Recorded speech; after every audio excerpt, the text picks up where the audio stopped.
खुश आमदीद। आज हम बात करने वाले थे बैंक ऑफ पंजाब की 2023 की माली कारकर्दगी पर। हमारा इरादा था कि उनकी ऑफिशियल रिपोर्ट्स की गहराई में जाकर देखें कि पिछला साल उनके लिए कैसा रहा। लेकिन उस तज्जिए को शुरू करते ही हमें एक ऐसी रुकावट का सामना करना पड़ा जिसकी हमें बिल्कुल तवक्का नहीं थी, और आज की ये सारी गुफ्तगू इसी के बारे में है। तो चलिए देखते हैं कि आज का सफ़र कैसा रहेगा। पहले तो ये कि हमारा असल मंसूबा था क्या, फिर ये कि हम मालूमात लेते कहाँ से हैं, उसके बाद वो सबसे बड़ी मुश्किल जिसने सब कुछ रोक दिया, और हाँ, ऐसी सूरत हाल में हमारा उसूल क्या कहता है, और आखिर में अब आगे क्या करना है।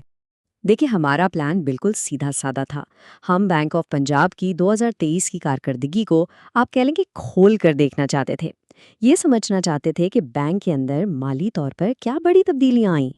हम खास तौर पर कुछ चीज़ों को देखना चाह रहे थे, जैसे कि इनकी असासों में कितना इजाफा हुआ, नफ़ा और नुकसान का हिसाब किताब क्या रहा, इनकी सरमायाकारी में क्या नए ट्रेंड्स आए, और मजमूई तौर पर बैंक की माली सेहत कैसी रही, ताकि एक मुकम्मल तस्वीर सबके सामने आ सके। अच्छा, हम जो भी तज्जिया पेश करते हैं ना, उसकी बुनियाद होती है उसका माखज़ी मवाद। यानी हर एक हकीकत, हर एक नंबर जो भी आप देखते हैं, वो सीधा उन्हीं दस्तावेज़ात से आता है जो हमें फ़राहम की जाती हैं। यही हमारे काम का सबसे अहम उसूल है। इसको हम कहते हैं माखज़ की सालमियत। मतलब ये कि मालूमात बिल्कुल साफ़ होनी चाहिए, ऐसी जिन्हें हम खुद भी जांच सकें और मुकम्मल हों। अधूरी या धुंधली मालूमात पर हम कोई काम नहीं कर सकते। यहाँ कोई समझौता नहीं होता। और बस यहीं आकर हम रुक गए। एक ऐसी रुकावट सामने आई जिसने हमारा पूरा का पूरा तज्जिया ही रोक दिया, और वो रुकावट थी एक नाकाबिले मुताला माखज़। अब ये देखिए, ये उस रिपोर्ट का एक सफ़ा है जो हमें बैंक ऑफ पंजाब के तज्जिए के लिए मिली। मसला बिल्कुल सामने है ना? इस पर जो लिखा है वो इतना धुंधला है कि उसे पढ़ना तकरीबन नामुमकिन है। इससे कोई भी ठोस मालूमात निकालना मुमकिन ही नहीं है। आप खुद सोचिए, क्या इस सफ़े को देखकर कोई बता सकता है कि टैक्स के बाद बैंक को कितना मुनाफा हुआ? जवाब बिल्कुल साफ है। जब आदादो शुमार ही नहीं पढ़े जा सकते तो तज्जिया किस चीज़ का होगा? और गलत फहमी ना हो, ये मसला सिर्फ इस एक सफ़े का नहीं है, पूरी की पूरी दस्तावेज़ ही ऐसी है। हर सफ़ा धुंधला, हर नंबर नाकाबिले शनाख्त।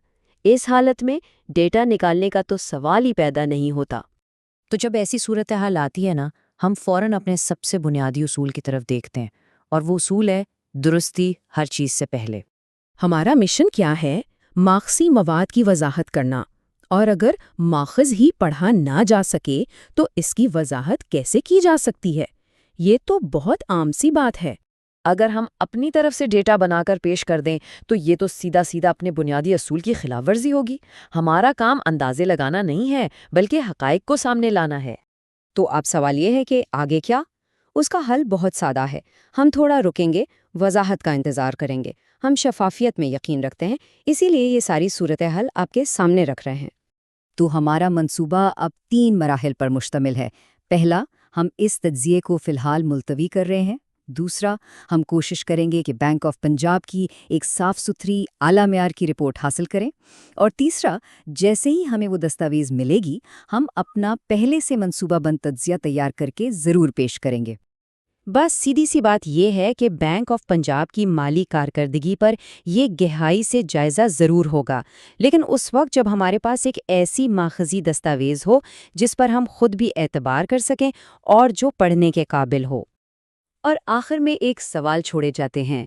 मालूमात के इस दौर में जब हम किसी भी इदारे की कारकर्दगी समझना चाहते हैं तो असल माखज़ की वजाहत कितनी अहम हो जाती है?